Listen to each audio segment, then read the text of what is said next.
another mine at Illinois, okay, called Introduction to Graph Theory. And it's certainly the most comprehensive of the Introduction to Graph Theory books out there. Although what we're going to be talking about is pretty standard and vanilla kinds of things. So in most any graph theory book that you may have had your hands on, most of what we'll cover will be in there. A lot of it will hopefully be self-explanatory from the notes. But if you want more about graph theory, I do recommend West's book. Any questions about that? How many people actually bought the West book at the beginning of the semester? Okay, exactly one of them. Okay, and so that is a tribute to something about optional books and how often people buy optional books. But I do encourage you to try to get your hands on this if you're interested in graph theory, because it is a nice book. Any questions? Okay, so what is graph theory? Let's start out. Most of you have probably seen, how many people here have never seen any graph theory? Okay, no one will admit. How many people have definitely seen some graph theory? Most other people will admit. Okay, well, graph theory is useful in computer science for a lot of reasons. One is it provides a language for talking about a lot of structures that just seem to come up in lots of different contexts. And so you've probably, those of you who are in here, a lot of you have probably seen graphs in the context of a data structures class or an algorithms class. And that's in terms of sort of, gee, there's operations I'd like to be able to do on graphs. Okay, how do I do those operations? Here we're going to talk more about the properties of graphs in general. And somehow knowing something about the properties of graphs, okay, as mathematical entities, turns out to be useful in, well, basically in understanding how graph kinds of problems work. So what is a graph? When we talk about a graph, we're talking about something, a graph is something that consists of a set of vertices, V, and a set of ordered pairs, which we typically call edges, or ordered pairs of edges, of vertices. Those are what we call by edges. So typically we say that a graph consists of a set of vertices and a set of pairs of vertices. Okay?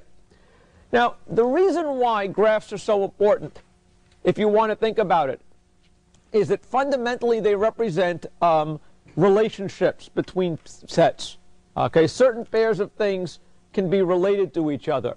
So, for example, we can talk about if we have people in this room, if we think about the set of people, okay, people who like each other, pairs of people who like each other, that could be thought of as being an edge in a graph where the vertices are people. Okay? We could talk about vertices as being sets of cities. Okay? And we can say that there's an edge between cities if one can conveniently fly between the cities. Okay? So on just about any object, you can define any relationship between pairs of them. That's what graphs are. That's why they're useful. That you've probably all seen before. Okay? What's interesting, graphs come in different kinds of flavors. Okay? And so that when you talk about graphs, you have to make sure that you have the notation straight, that you're talking about the same thing. Because what people mean by graphs differs in certain contexts. One notion is people talk about connected graphs or unconnected or disconnected graphs. We say that a graph is connected if there is a path between every pair of vertices. So this little graph is connected. You can get from one vertex to another vertex. Okay? This is not a connected graph. Okay? You can't get from this vertex to that vertex without jumping. Okay? So when people talk about proving a theorem in graph theory, okay, usually you have to ask yourself, are they talking about, sometimes people may be implicitly assuming graphs are connected, okay, and sometimes they're not, okay, and so it's important to realize when you see a theorem about graph theory, okay, do they implicitly mean when they say graphs, oh, I meant connected graphs? Usually you should say it.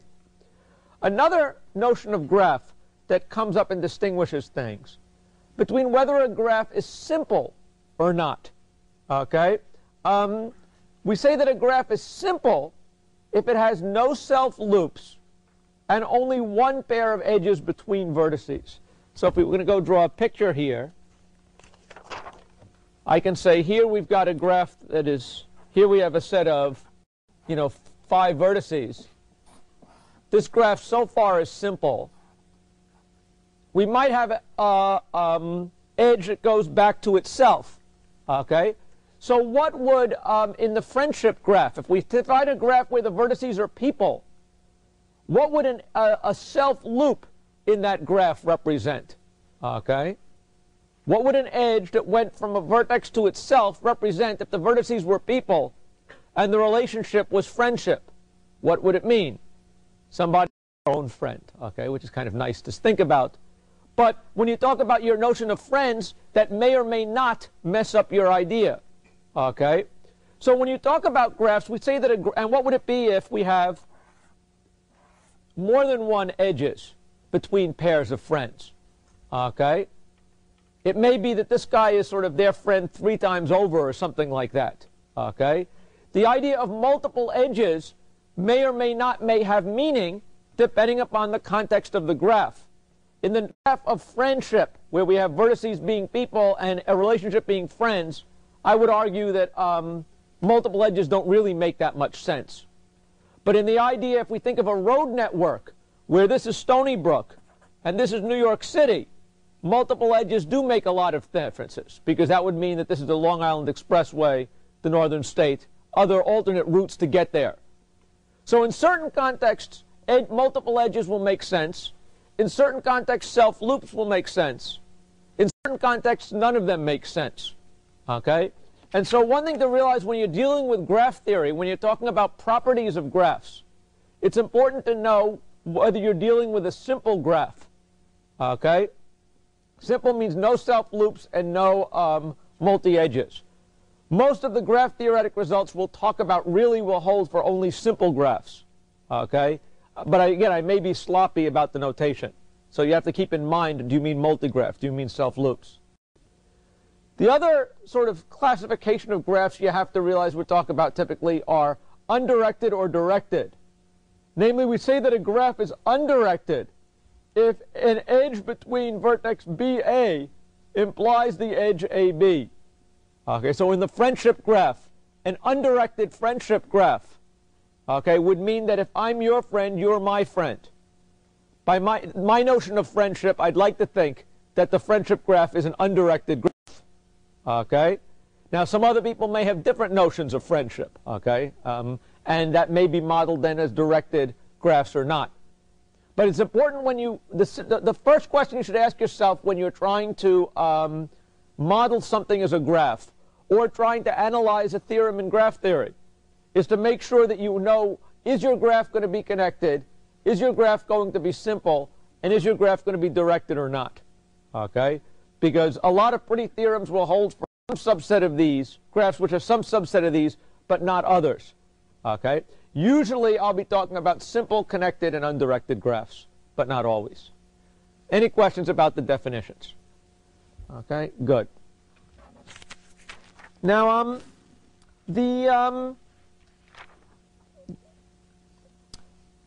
when we talk about graphs, one important question that comes up is, are two graphs the same? Okay? And this has to be the question then of whether or not we're talking about, this gets down to an issue of, another issue about graphs, namely whether we're talking about labeled graphs or undirected graphs or unlabeled graphs. Okay? A labeled graph is one where the vertices have special names to them. Okay? So a labeled graph might be, for example, a road network, a labeled graph, where the names of the cities means each vertex represents a city name. Okay? And you want to now know how do you get between two particular cities. Okay? In an unlabeled graph, the vertices don't necessarily have anything associated with them. Okay? And the issue really is going to be, if I give you two graphs, are they the same graph? The answer is going to differ depending upon whether or not we're talking about labeled or unlabeled graphs. Okay?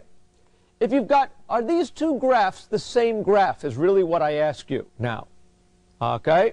If you look at these two graphs, you'll, I mean, how many people think this is the same graph? A bunch of people. How many people don't think this is the same graph?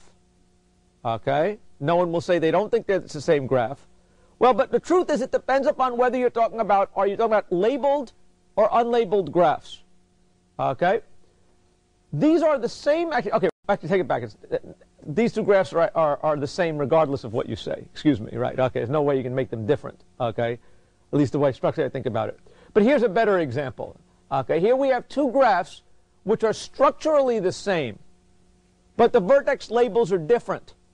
Okay, we say that two graphs are identical if their vertices, if for every pair of vertices, okay, that have an edge in one, if two vertices with the same edge, with the same if vertices labeled A and B in graph 1 have an edge, if and only if vertices labeled A and B in the second graph have an edge. That is when we say two graphs are identical. The other notion of graphs being the same, okay, which applies more strongly in unlabeled graphs, is the notion of graphs being isomorphic. We say two graphs are isomorphic if there is a labeling between the vertices of the second graph so that they become identical. So let's take a look at this graph up here. Are these two graphs identical? Well, you should say they're not. Are these two graphs isomorphic? And the answer is yes. What is a labeling that will make these two graphs identical? Okay, what changes do I have to make to this labeling here? Okay, how should I label this, the vertices? This thing was 2, 1, 4, 3. 2, 1, 4, 3. How do I have to relabel the vertices here in order to make it identical to that? Okay. Well, one way I could do it, I guess, is I could label this thing as a 2. This thing is a 4. This thing is a 3. And this thing is a 1. Right? If I do that, now I can look, every edge in the original graph, okay, is identical now to an edge in the other graph, and vice versa. Okay? Any questions about that? Is it possible? Question. Should the 1 and the 3 be reversed? Well, let's take a look at this. Okay? Here I've got a graph now where if I want to check if this is a label assignment, I have to go through every edge in the first graph and see if it's now in the second graph. So if I go through it, let me just keep track of it. 1 and 2, 1 and 2, new numbered. 2 and 3, 2 and 3, right? We agree with that. 2 and 4, 2 and 4. 1 and 4, 1 and 4. 3 and 4, 3 and 4. Okay? So for every edge in the original graph, there's now an edge in the other graph. Okay?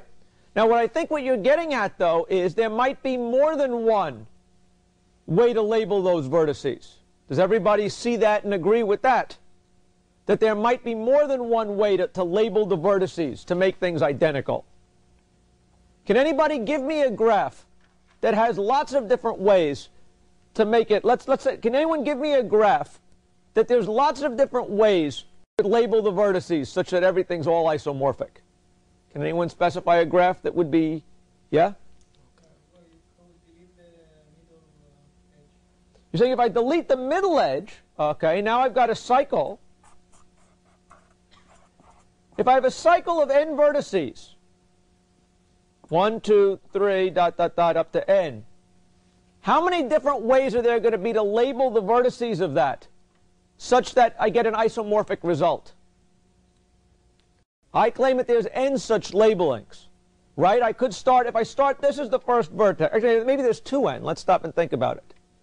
Okay? I could start the first one here.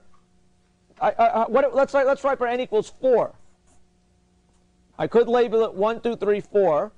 I could label it 1, 2, 3, 4. Could label it 1, 2, 3, 4. I could label it 1, 2, 3, 4, right? I could also label it 1, 2, 3, 4. I claim that actually there's a total of 2n labelings here that I could give to create an isomorphisms between them. How many people agree with that? How many people are confused? Okay? Can anyone give me a graph that has even more different isomorphic labelings to it? Complete graph. A complete graph. What if I give you the complete graph where every pair of vertices is labeled, is connected to each other?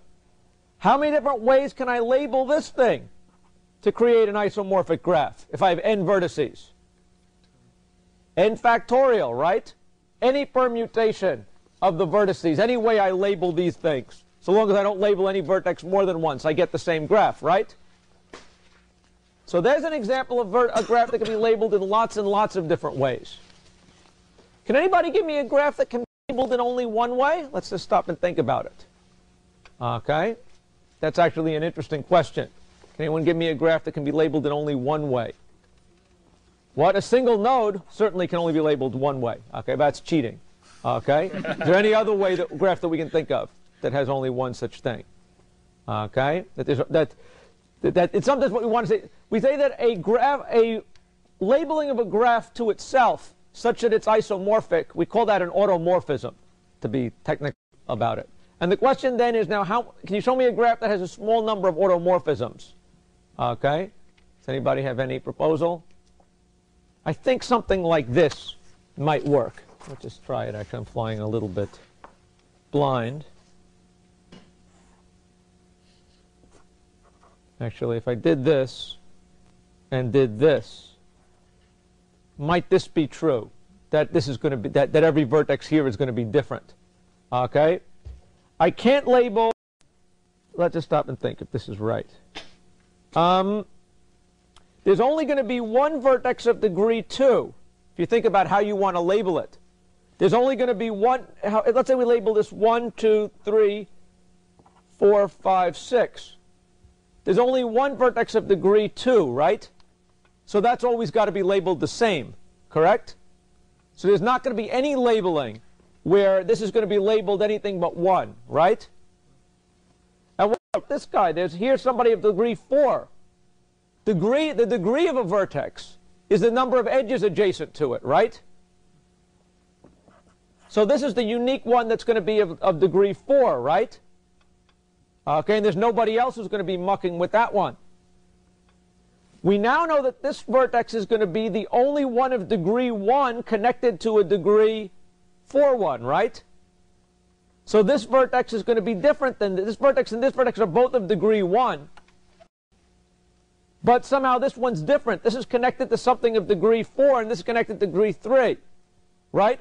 So clearly you can tell this vertex from this vertex. Does everybody sort of agree with that? How many people do agree with that? How many don't agree with that? So I think that guy's uniquely labeled. This guy's now uniquely labeled. Of the remaining two guys, this guy is, let's just think what the difference is. This guy is the only other one with degree 1 vertex, right? So this guy's also uniquely labeled, and this guy has to be uniquely labeled by the start. So here's a graph that happens to only have one labeling to make it isomorphic.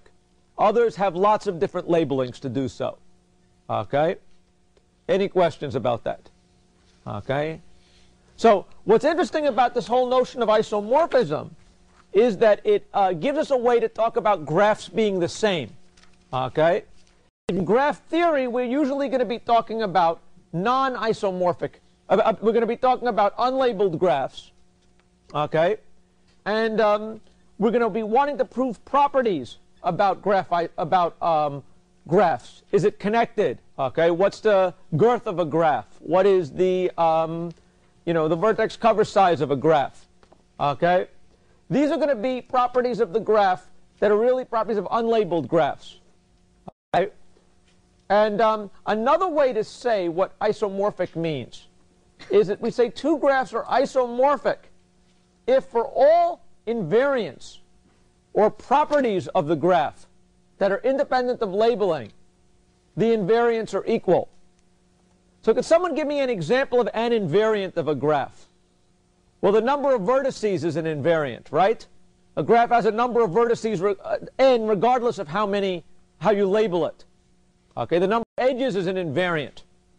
Okay, the length of the shortest cycle in a graph is an invariant, right? It doesn't matter how you label it.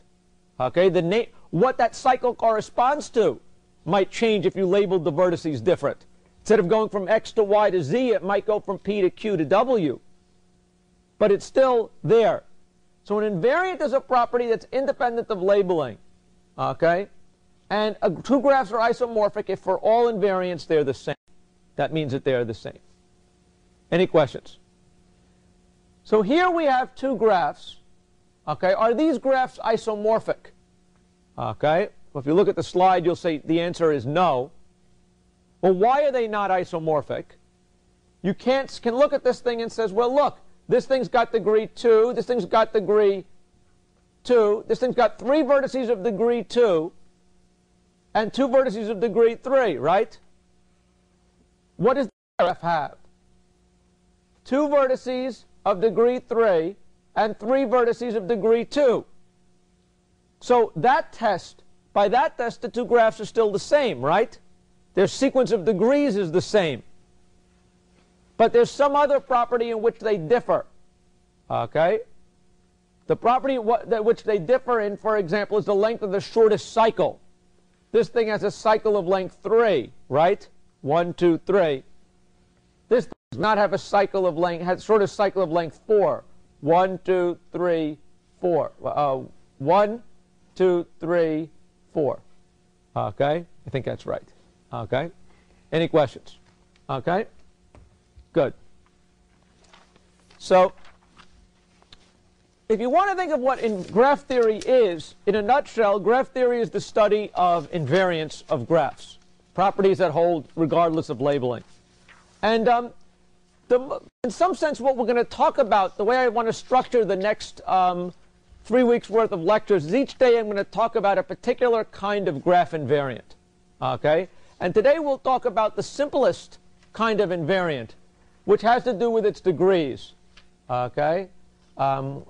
The degree of a vertex, as we've said, is the number of edges incident upon it. Okay? You can either say the number of edges incident upon the vertex, or you can sometimes use the language that it's the number of vertices adjacent to that other vertex. Okay? So in some sense, when we talk about edges, edges are incident upon vertices. Vertices are adjacent to other vertices, if you want to get the language quite right. If you don't get it quite right, but you understand it, that's fine. Okay? We say that the degree sequence of a graph, okay, is a set of integers, okay, a sequence of integers representing the degrees of each vertex. Okay? So, the degree sequence is something that we're going to say we're given the numbers that represent the degrees of each vertex. Okay? And my claim is that the sorted degree sequence of any graph is an invariant of it. What do I mean by sorted degree sequence? Well, suppose, say, I'm given this particular graph. What is the degree sequence of this graph? It has a 2, a 2, a 3, a 3, and a 2. This has a 3, a 2, a 3, a 2, and a 3, right? The multiset of those two numbers is the same, correct? By multiset, we mean that if you take the numbers and you write them in sorted order, in both cases, the degree sequence of the graph is 2, 2, 3, actually 2, 2, 2, 3, 3. Correct? Any questions? Okay? So the degree sequence, okay, is, if you want to think of it, we talked about integer partitions in here, correct? Remember we talked a few classes ago about integer partitions? What was an integer partition? Okay? It was a set of integers that when you add them up, they add to a particular number. What is the number that the degree sequence, if we look at a degree sequence, it's a set of integers. What does that number add up to? If I give you a graph, what does the sum of its degrees add up to? Okay. Does anyone see? twice the number of edges. Why is that? Well, let's take a look at this. Okay, that's in fact the first theorem in graph theory. Okay, is that if I take a graph and for each vertex I compute its degree, okay, the sum of those degrees is going to be twice the number of edges in the graph. Well, why is that? Well, it should be pretty obvious. Okay, if you take a look at a graph, here I've got a graph. Ka-chung, here's that edge. How much did that edge contribute to the degrees, to the vertex? 1. How much did the edge contribute to this degree of this vertex? 1. So each edge is going to make a contribution of 2 to the degrees of a vertex. Okay? And so that's why the sum of the degrees is equal to twice the number of edges. Typically, we denote the number of vertices in a graph by the letter n, and the number of edges by m. Okay? Why? That's just the way it is. Okay? And sometimes people do different things, but that's the common notation. Any question? Question? Professor, would self-looping edges, would they be considered too? Okay, so the question now is, suppose I add this thing. How much does this contribute to the degree of this vertex? How many people here think this contributes 1 to the degree of the vertex? Raise your hand if you think it contributes 1. How many people here think it contributes 2? How many people really aren't sure? Okay, a couple people. Well, basically, this is why we don't like to talk about graphs with self-loops, because there's some ambiguity in the definition. In fact, I would say it contributes 2 to it. But this is why you often will try to prove theorems ignoring self-loops, okay, because it causes that kind of a problem if you count it by 2 or 1 or something like that. Any questions? Okay, good. So the simplest theorem in graph theory is that the sum of the degrees is twice the number of edges. Okay, and even though this is a very, very simple theorem, okay, it has corollaries or impacts on things that are sometimes surprising. You prove surprising things. Okay? For example, one fact of this is that in any graph, the number of vertices of odd degree is even. Why is that? Well, if we sum up a bunch of numbers, it'll either come up to be even or odd. Okay, if it has to come up to be twice the number of edges, it darn well better be an even number. How do you get an even number by adding things up? Well, you either add up even numbers, or if you have an odd number, you have to have another offsetting odd number. Okay? So that tells me that in any graph, the number of vertices of odd degree is even. Okay? Any questions? Again, this may seem trivial, but it's still going to be used to prove surprising things. For example, if we take the people in this room and we build the graph representing friends, there's an edge between any friendship in the graph of people in this room. I don't know if you guys have a lot of friends. I don't know if you have a little friends. Okay, some of you may have no friends. But I do know that an even number of you have an odd number of friends. Okay? And that's just true from simple graph theory. Okay? Any questions? So occasionally, even this simple theorem proves to be useful. Any questions? Okay, good. Now, I'd like to talk a little bit more about this notion of degree sequences. Okay? We say that an integer partition, okay, meaning a list of numbers, is called graphic if it can be realized as the degree sequence of some simple undirected graph. Okay? Under what condition is we're now going to be interested in the following questions. I give you an integer partition. I want you to tell me, is that going to be an even, is there a graph whose degree sequence corresponds to it? Okay? In this particular graph of 5 fours, certainly there is a graph that corresponds to it, right? Here I have one. I give you an example. The complete graph on 5 vertices has each vertex being of degree 4. Okay?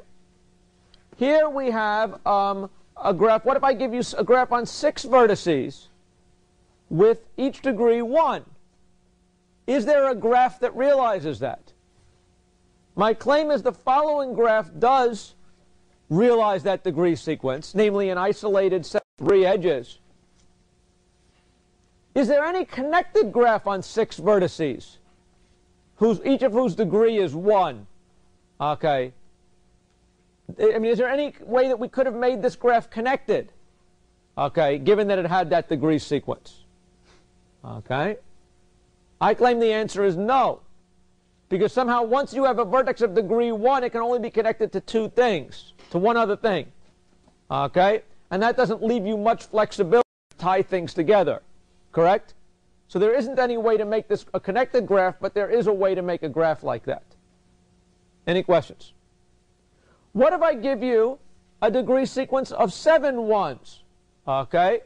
Is it possible for there to be a graph with that sequence? The answer is no, because of what we proved before. The sum of 7 1s is 7. The sum of the degrees is an odd number. Therefore, this can't possibly be a degree sequence of a graph. Okay? What about 6 4, 6 5, 4 3 2 1? Is it possible to have a group of n people in the room, each of whom know a different number of friends? Okay, let's stop and think about that. Okay, where each person knows at least what we have asking here. Is it possible to have 6 people in the room such that the first person has 1 friend, second person has 2 friends, 6th person has 6 friends? Is such a thing possible with a simple graph? I claim the answer is no. There's no way for the 6th person to have 6 friends, okay, unless they're their own friend, right? And that we forbid in a simple graph. Okay? Any questions? Okay? So, one thing that's interesting then is that it's not possible to have a graph where every vertex has a different degree. Okay? That I think is actually kind of interesting. Okay? So, the question now is, given a sequence of integers, can you find a graph that realizes it? Let's just try a little exercise just while we've got people here. Let's propose a degree sequence. Let's say 4, 2, 2, 2. Actually, let's say 2. Can this be realized as a graph? Can somebody sit down and try to do one of these? Okay. Is there a graph that corresponds to this or not? Okay. Let's think about this for just a second. This might be a good warm-up.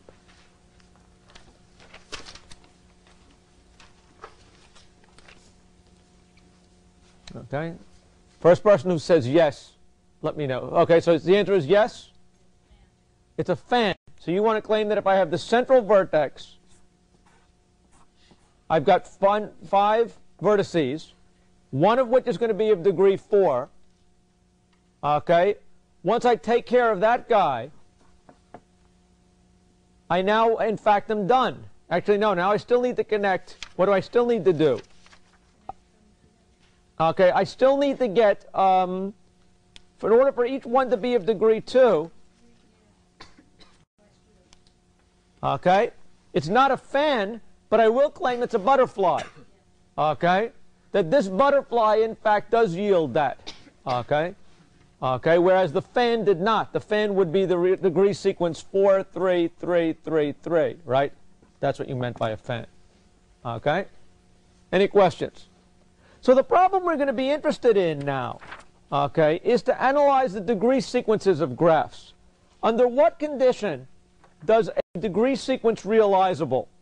Okay?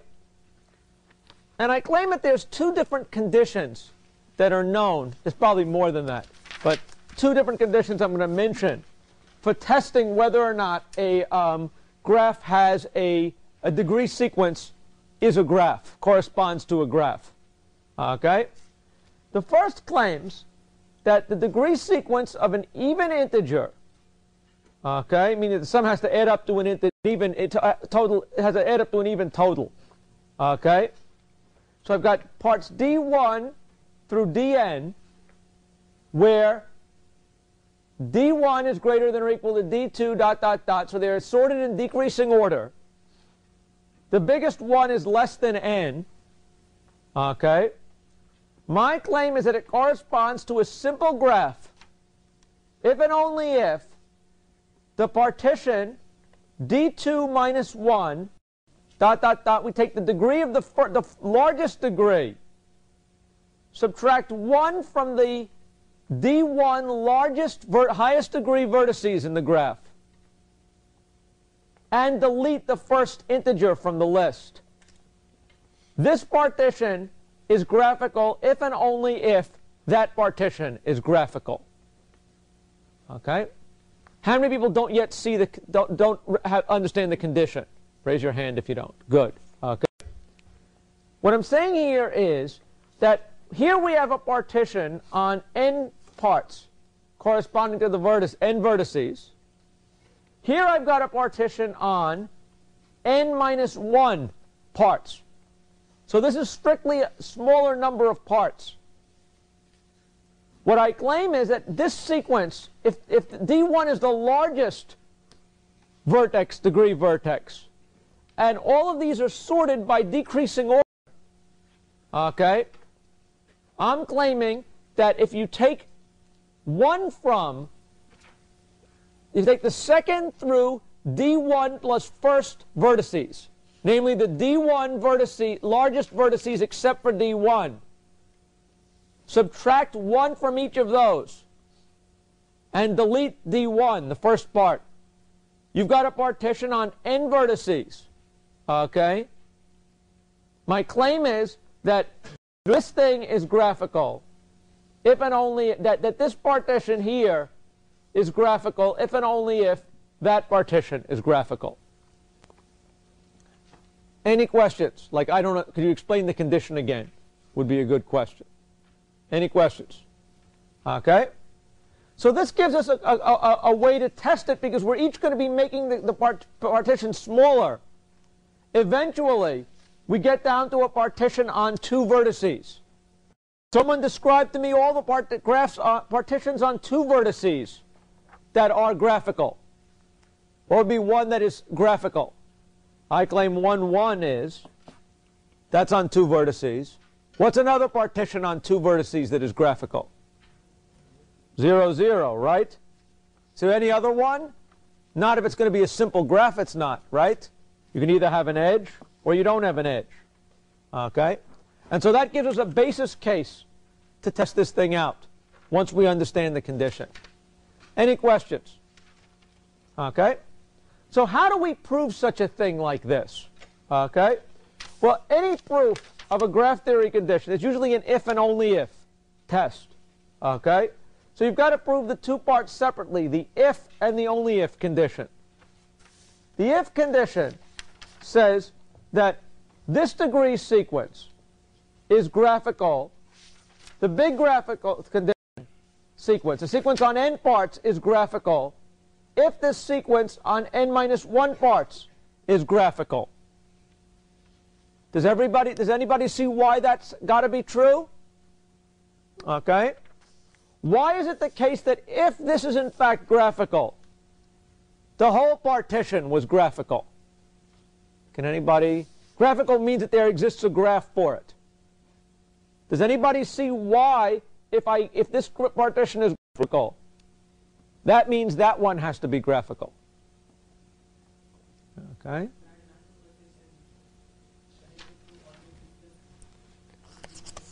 So what the question is if the idea is as follows. If this is graphical, what does that mean?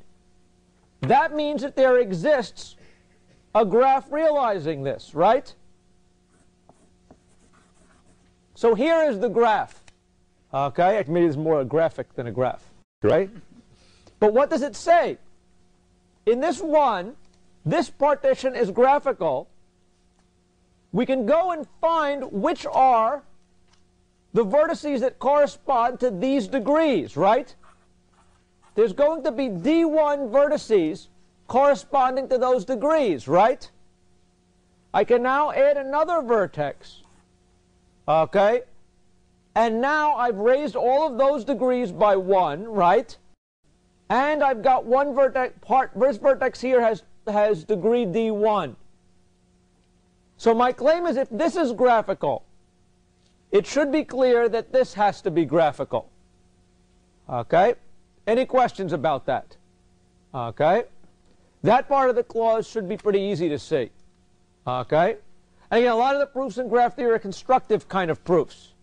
Okay? Where really what we do is show it. The other thing that's true about graph theory proofs is usually one way proving it is easy and the other way is harder. Okay? In this case, it's the other question is harder. Suppose, let's say, that this vertex, that this graph is realizable. Okay? Does that necessarily mean that this one is realizable? Under what condition, if we have a graph like this, can we get a graph like this? Okay? Let's think what it means. If we want to prove the only if, we want to now prove that given that this is true, given that I've got a graph that does that, is there a graph whose degree sequence is like that? Okay? So how could I do that? Okay? Well, the obvious proof, I claim, would be, well, if you've got a graph like this, take the first vertex of that graph, which is of degree D1, and delete it, right? You certainly still have a graph after that, right? If you take this vertex and you delete it, this part's going to go away, and D1 vertices are going to get decreased by 1. Their degrees are going to get decreased by 1. Correct? Does that prove that if this sequence is realizable, this sequence is realizable? The answer is no. Why not? Okay, why does that not suffice? Okay. Does anyone see what the problem is? It could be that I told you I made this graph here, right? It could be that vertex D1 maybe is sitting in its own little world. Here it says D1 is going to be connected to the highest degree vertices in the graph, right? That D1 being the guy with the most friends. Certainly, its friends are going to be the other popular people, is really what you're saying. Okay? But that's not necessarily true, is it? If I take the people in this room, okay, I shoot the person who has the most friends. Is it the other popular people who are going to be sad? Maybe not. Maybe this person has curried favor among people who have very few friends. Okay? So it's not necessarily true if I just delete the first vertex that the degree sequence of what I get left has to look like that. Okay? How many people see why that's true now? How many people don't yet see why that's true? A question like, I don't see why that's not true, is a good thing to see.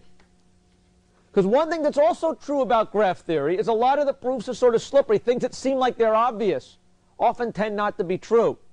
Okay? So you have to be a little bit precise here. Okay? So what I'm going to do is as follows. Okay? My only if proof is going to be as follows. Okay? Suppose if this proof is graphic, the sequence is graphic, I will do as I say. I'll now shoot the most popular person in the graph. Okay? It may or may not have been, the friends of the most popular person may or may not have been the most popular remaining people. Okay? If they were, fine. Okay? Then I'm done. If not, what I'm now going to do is show you how I can reconstruct the graph so that the degrees, okay, are going to, So I'm going to construct a graph with the same sequence, okay, but such that the highest degree vertex is connected as follows. Okay, so what am I going to now do? Okay, suppose instead I have a graph with some degree sequence, okay, which is not constructed like this. Okay, I'm now going to take a graph, okay. So in other words, let's say that now I have a, what I now want to do is as follows, okay. I now want to show you that given that I've got a graph with certain degree sequence, I can restructure that graph the way that I want arbitrarily while still keeping the degree sequence the same. Okay? Let me show you what I mean by this. Suppose, let's say, I perform an edge interchange operation on a graph. Okay? What I do by this is, suppose, let's say, I have two pairs of vertices with an edge not adjacent to them. So I've got an edge that looks like this. These two vertices, I've got four vertices. This is connected to that. This is connected to that.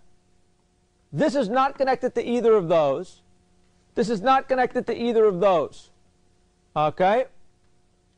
Suppose I now take this graph and I delete that edge, and add those two edges back. What has happened to the degrees of the vertices? Okay? If I take this graph and I do this surgery to it, what has happened to the degrees of the vertices? Okay, it has stayed the same, correct? So what this tells me is that in some sense I have the ability to restructure graphs, okay, so that I can you know, sort of keep degrees the same, but move the edges around, right? So now let's take a look at this.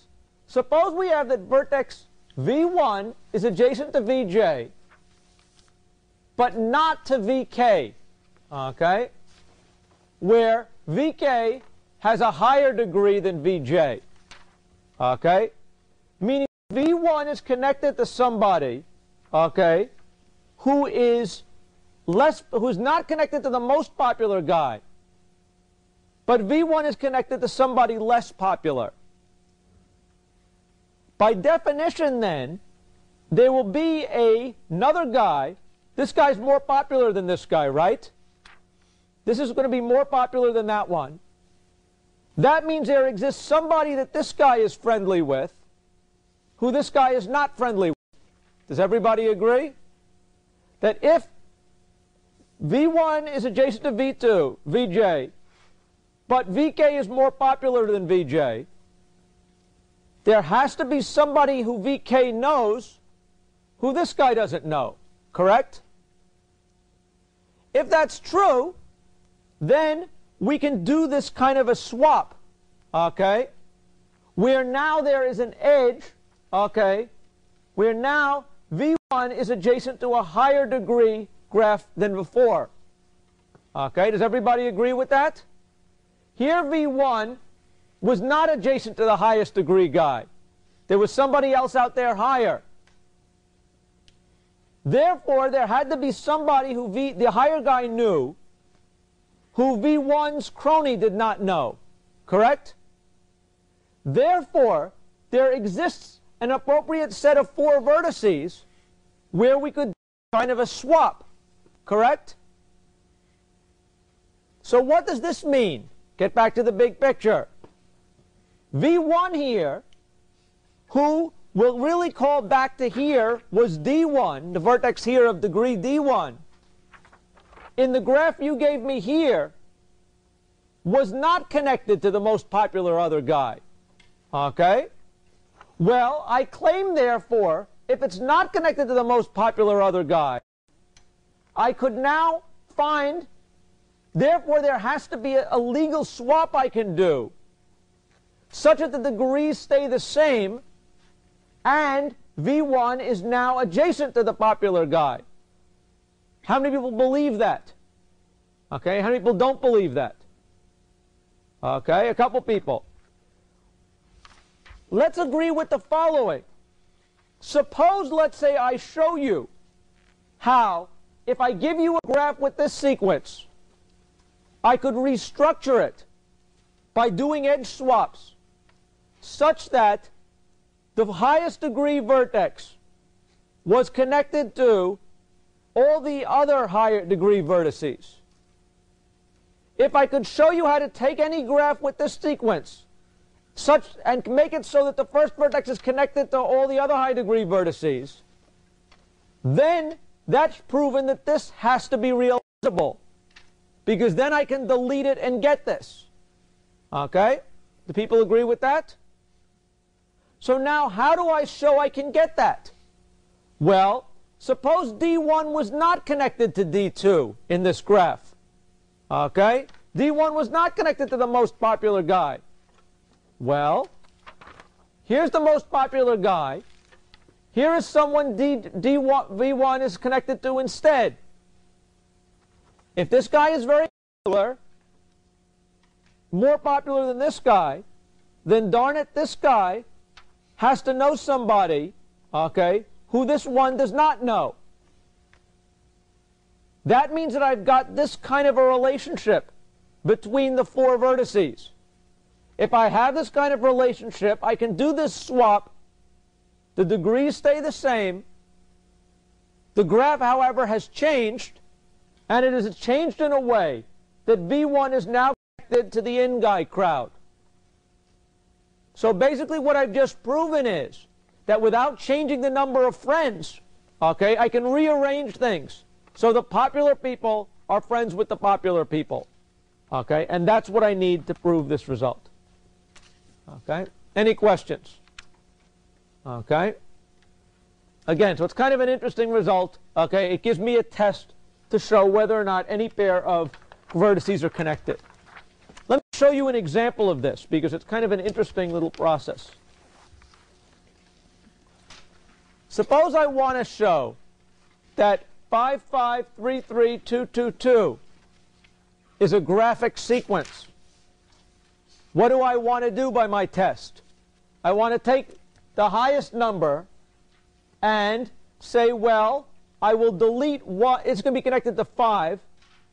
I will delete 1 from the 5 numbers that were closest to it, right? The 5 next largest numbers. Okay? Now I then look at what I've got left. Well, 5 minus 1 is 4. 3 minus 1 is 2. 3 minus 1 is 2. 2 minus 1 is something that's no longer the biggest remaining guy, right? Now this guy's the biggest remaining guy, because we deleted 1 from these guys. The guy who didn't have any friends is now the more popular guy in the graph. Does everybody see that? That if in fact I say I'm going to connect this vertex to the 5 most popular, after I delete that guy, these guys may have now more friends than some of the ones that were more popular. So this rearranges the order of the vertices. Does everybody agree with that? And so again, I'm going to say now I'm going to connect this guy to the 4 most popular ones. That will leave me with 1, 1, 1, 1, 1. I'll connect C with D. Okay, that would leave me with D and F. Delete that. Finally, I get down to 3 vertices that are left, which are connected to nobody. That gives me this graph here. Working backwards, what does that say? Well, here I connected G to F. So lo and behold, let me add that to the graph. In this step, I'm adding a vertex C. C is going to be adjacent to D. So I add that to the graph. Here's the more interesting step.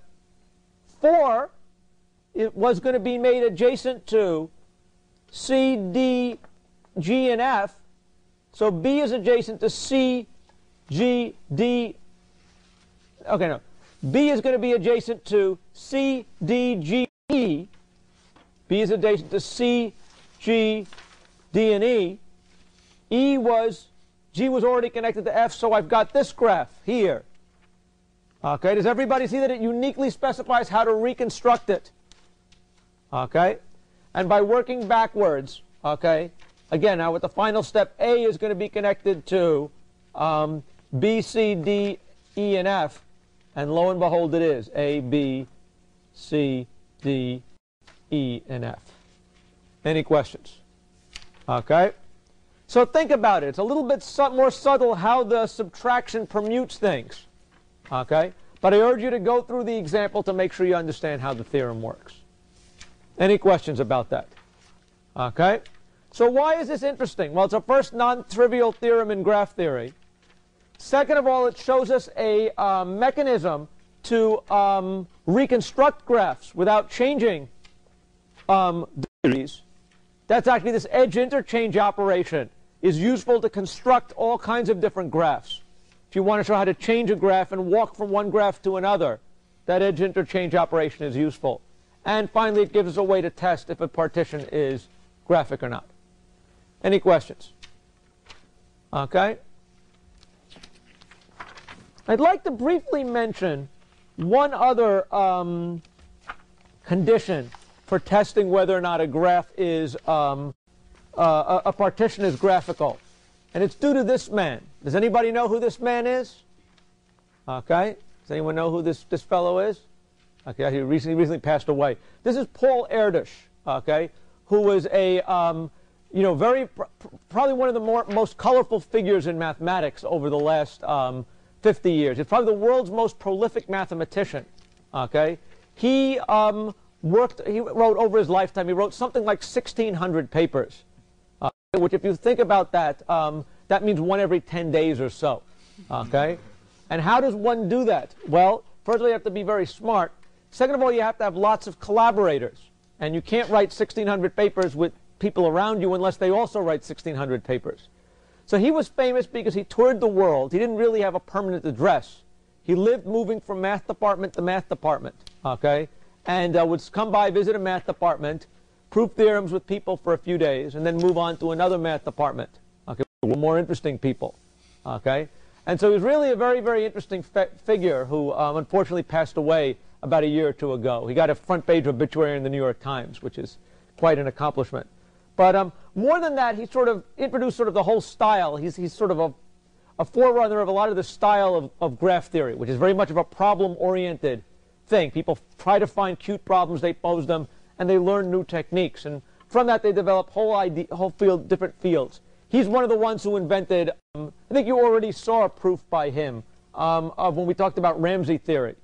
I think that probabilistic Ramsey argument was due to Erdős. But a very interesting figure, and there's some popular books about his life now because he really was kind of a unique figure. He's famous for saying things like another roof, another proof, because he moved from place to place. And he also had a famous saying which said that a mathematician is a machine for turning coffee into theorems.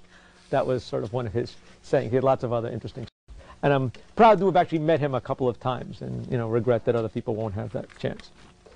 But he, just to sort of go through, I don't want to go through the proof of this, but just want to show you one other condition for testing whether or not a graph is, a degree sequence is graphic, okay? Meaning that it's a test that's not going to rely on recursion, okay, but is instead going to be a sequence of conditions, okay? It says here, let D1 be Dn, be again, and this is before, an even sequence, degree sequence, listed in non-increasing order, just like it was before. The claim here is this sequence is graphic, meaning there's a graph associated with it, if and only if, for every r from 1 to n minus 1, the sum of the first r terms of the degree sequence is less than or equal to r times r plus 1 plus the sum over from r plus 1 to n, meaning all other parts. We take the min of r and di. Okay, I mean, to correspond to that degree sequence. So let's think what this means. Let's read this for a second and see what this means. Okay, it says that for a every R, meaning there's going to be n minus 1 different conditions, we're going to take the sum on the left is going to be the sum of the R largest degree things. And on the right is going to be this term that's the square R times R minus 1, plus for all the other vertices, not in the first part, we take the smaller of R and di minus 1. So what is the case for the first one? We say that 5 is less than or equal to 1 times 1 minus 1, well that's 0, plus the sum of, for all these other parts, the min of 1 and 5, 4, 2, 3, well those are all going to be 1s, right? So there are 1, 2, 3, 4, 5, 6. 6 is less than or equal to 5, that we believe, right? For the second one, it says that 10 is going to be less than or equal to 2 times 1, or 2, plus the min of, for all these other pieces, 2 and that's going to be 5 times 2. 10 plus 2 is greater than or equal to 10, so we're still golden. The final case I'll do here, 13, okay, which is the sum of the first 3, is less than or equal to 3 times 2, or 6, plus the sum for all these other pieces, the min of 3 and those pieces. Well, this is 3 and the piece is 3. I mean, R is 3 here, so it's the min of 3 and 2, 2, 2. We get 3, 2, 2, 2. Okay, but lo and behold, that sum is still there. Okay, if all those conditions is true, then I claim the degree sequence is graphic. Any questions? Okay.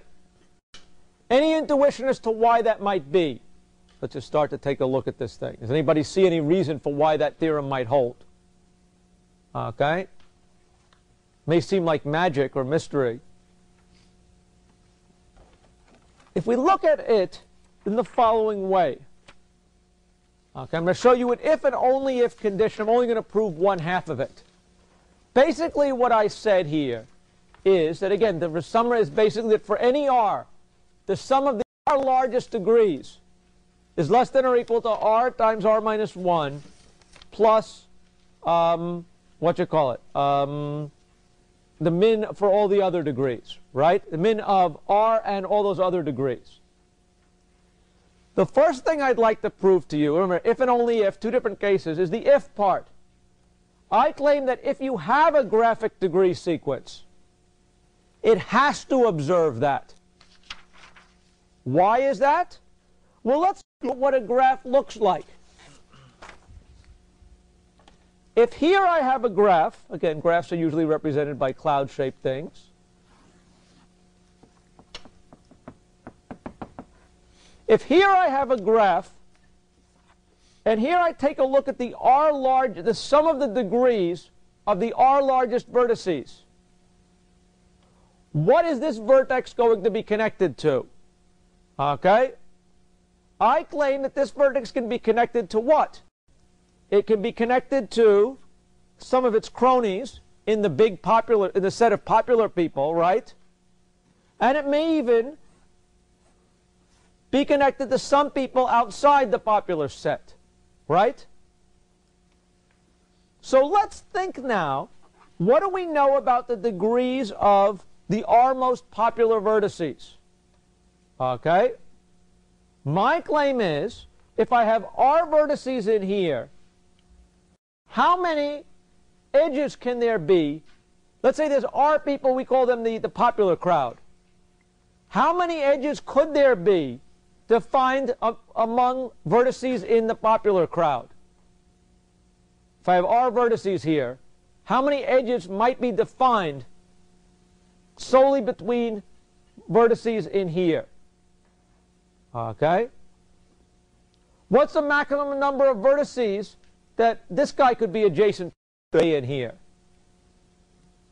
R minus 1, right? This guy could have a degree of R minus 1, right? What about this guy internally? What could its degree be? R minus 1, right? So what's the maximum amount of sum of degrees that we could get solely from the edges that stay within the circle? R times R minus 1, right? Good. Now I ask you, let's count how many degrees there could be cutting across this circle, right? Suppose I've got a vertex V. Here I've got this vertex, a not very popular vertex. Let's call it V. V. The degree of this vertex is dV. How many times can this vertex be connected to guys in the circle? Can it be connected to dV of them? Could all of this guy's edges be in the circle? Yes, if there's more guys in the circle, or at least as many guys in the circle as there are guys that I'm friendly with, right? Suppose the in-crowd consists of 5 people, and I have 6 friends.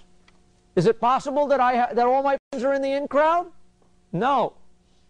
My claim is that for every vertex, the number of friends I have in the in-crowd, the most I could have is the minimum of my degree and the number of fellows in the in-crowd, right? So now I claim this condition should start to make sense. Okay? It basically says that for any subset of the most popular vertices, I've got at least enough that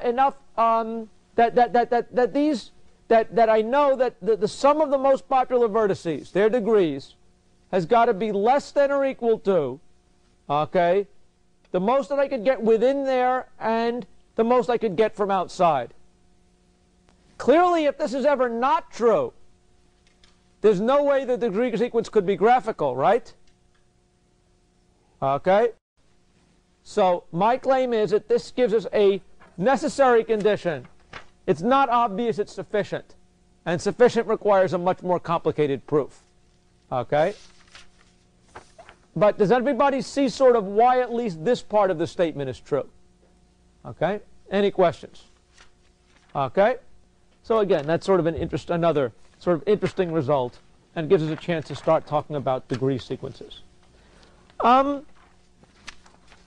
Again, just thinking about degree sequences are by obviously the simplest thing in graph theory. This is not on the in the handouts, by the way. So this is one you'll have to actually look at up on here for a second. Okay? Degrees of graphs, sequences of graphs, seem to be as simple a thing as there is about graphs, just counting how many edges are adjacent to it. But even from that simple property, you can often use those kind of properties to prove more interesting things. Okay? Just arguments based on vertex degrees. And I'd like to show you one such result. Okay? My claim is, okay, something about another aspect of graphs called cuts in graphs. Suppose, let's say, we seek to find a large cut set in a graph. What is a cut set? Well, a cut in a graph is a partition of the vertices. What do you get of a cut? A cut is something, you chop something with an axe, it goes into 2 pieces, right? That's what it means to cut something. When we cut a graph into 2 pieces, what does it mean? It means that some of the vertices lie on one side of the cut, some vertices lie on the other side of the cut. Okay? How big is the cut? Well, if you were chopping it with an axe, you know how much strength it would take to depend upon how many edges you have to cut. Right? Okay? So we talk about a cut set as being for a particular partition of the vertices into 2 chunks. The size of that cut set is the number of edges that span that cut. Okay? So over here, I claim that for this particular cut, where I cut the vertices 1, 2, 3, 4, 5, 1, 2, 3, 1, 2, 3, 4, 5, 1, 2, 3, 4, this particular cut 1, 2, 3, 4, 5, 6 edges, right? how much would this cut? If I had that cut. That cut only 2 edges, right? So my claim is that if you specify any partition of the vertices of a graph, okay, it will cut a certain number of edges, right? Can anyone describe a way to test for connectivity, whether a graph is connected in terms of cut? What does it mean for a graph to not be connected? Okay? Not to be in one piece. Okay? If a graph is not connected, that means that there exists a partition such that no edges are cut across that partition, right? You put the first piece to the left, the other piece to the right. Okay?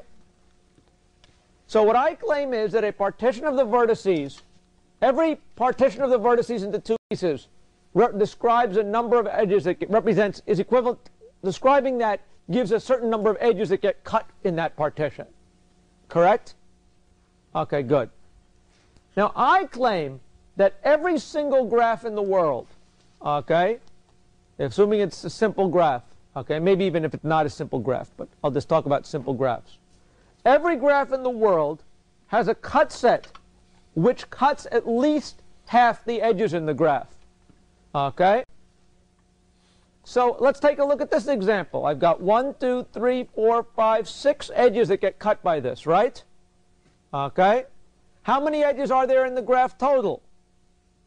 6 plus 1, 2, 3, 4, 5, 6, 7. Does this cut half the vertices in the graph? Half the edges in the graph? No. But is there another cut that does? Can anybody see a cut in this graph that cuts more edges than this one does? Okay, can anyone describe how to rearrange my cut so I chop more edges out?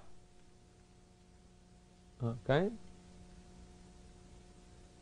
Anybody see it? Yeah? Sure, come back around the top. If I, instead of exiting here, I chopped up through there.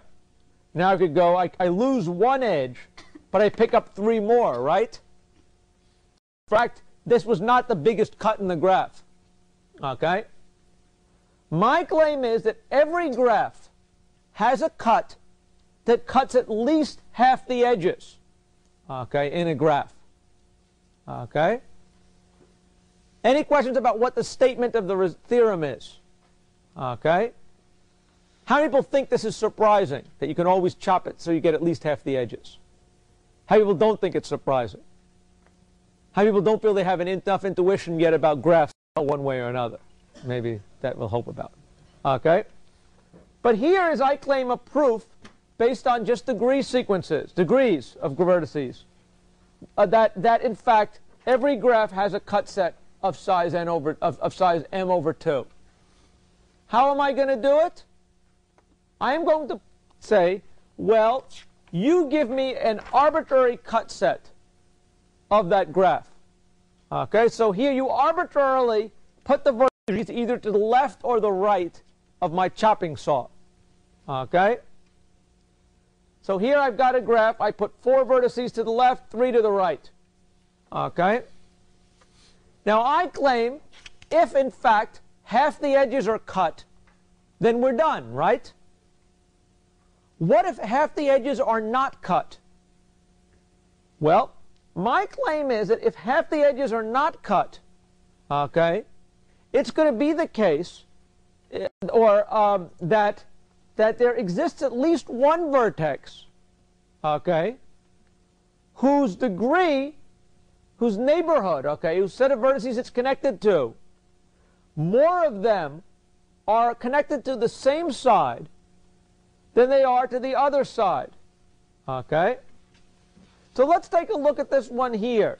Suppose, let's just look at it as an example here. Actually, this may not be, this is a case. If we look over here, this vertex has 2 neighbors. Both of them are on the same side, correct? What would happen if we moved that vertex over to the other side? What happened to the cut set? If we just take this vertex and pull it over to the other side, what happens to the cut set? The set of edges that get cut by that. Is it going to get bigger or smaller? Bigger. Okay? What if I keep doing this until no such edge vertex exists? So in other words, I'll take a look for every vertex, and I'm now going to say, do you have more neighbors on this side or the other side? If you have more friends on this side, I want you to move to the other side. Okay? And now I'm going to keep doing this. Okay? Until I don't have any such things. Okay? Where in fact every vertex that is, if you think about it, every time I do this move, what's going to happen? The size of the cut set is going to get larger, right? So that tells me that I can't do this indefinitely, right? Because every time I do it, my cut set's getting larger. Okay? Eventually this process is going to start. What's the largest the cut set could possibly be if I have n vertices? Does anyone see it? What's the largest possible cut set I could have? Okay? Let's think about it. What's the maximum number of edges I could have in a graph on n vertices? Okay? N choose 2. Okay? What's the maximum number size cut set I can have in a graph? Okay? On n vertices? N by 2 squared. Okay? In fact, the worst case, it may not be completely obvious that this is the worst case. The worst case would be that I put the vertices n over 2 here and n over 2 here, and then split them, and then had everybody here connected to everybody else, right? That gives me n squared over 4. Okay, right?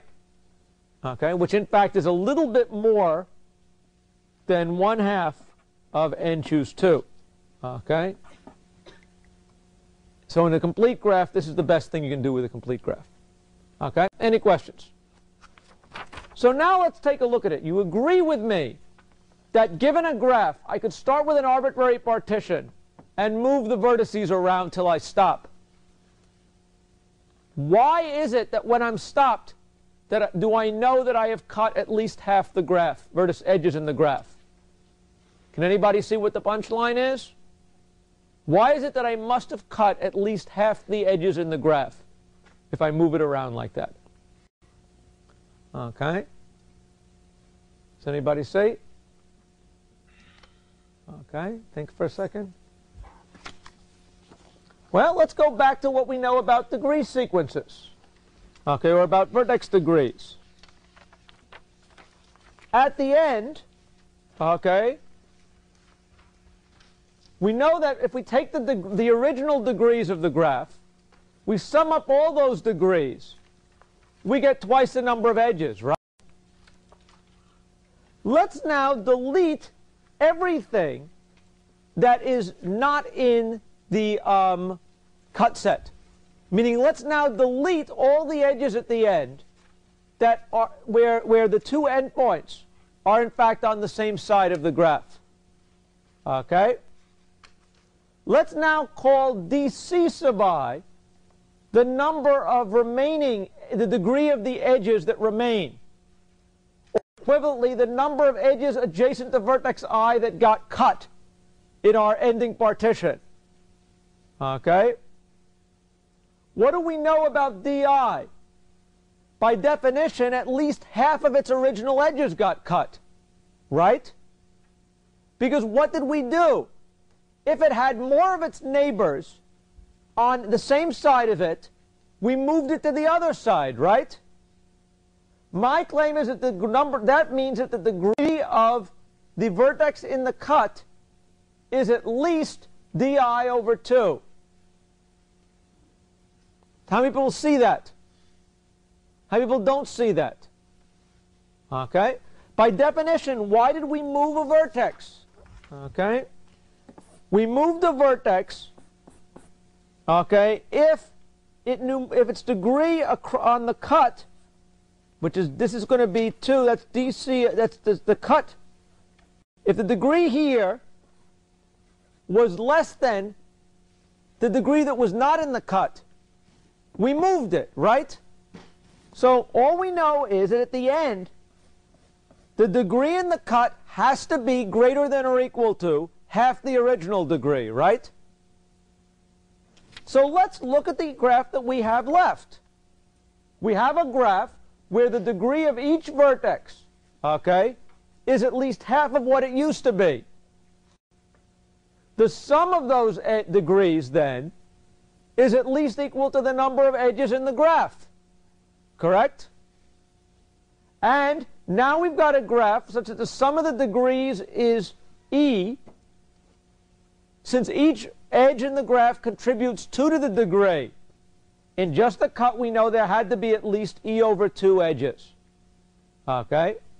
So lo and behold, this proves that every graph, you can cut it so that you get at least half the edges cut. Any questions?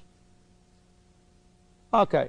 Again, I really have run a little bit over. I just want to say the punchline is kind of interesting for a couple of reasons. First of all, the problem of finding the largest cut in a graph is an algorithmically an NP-complete problem.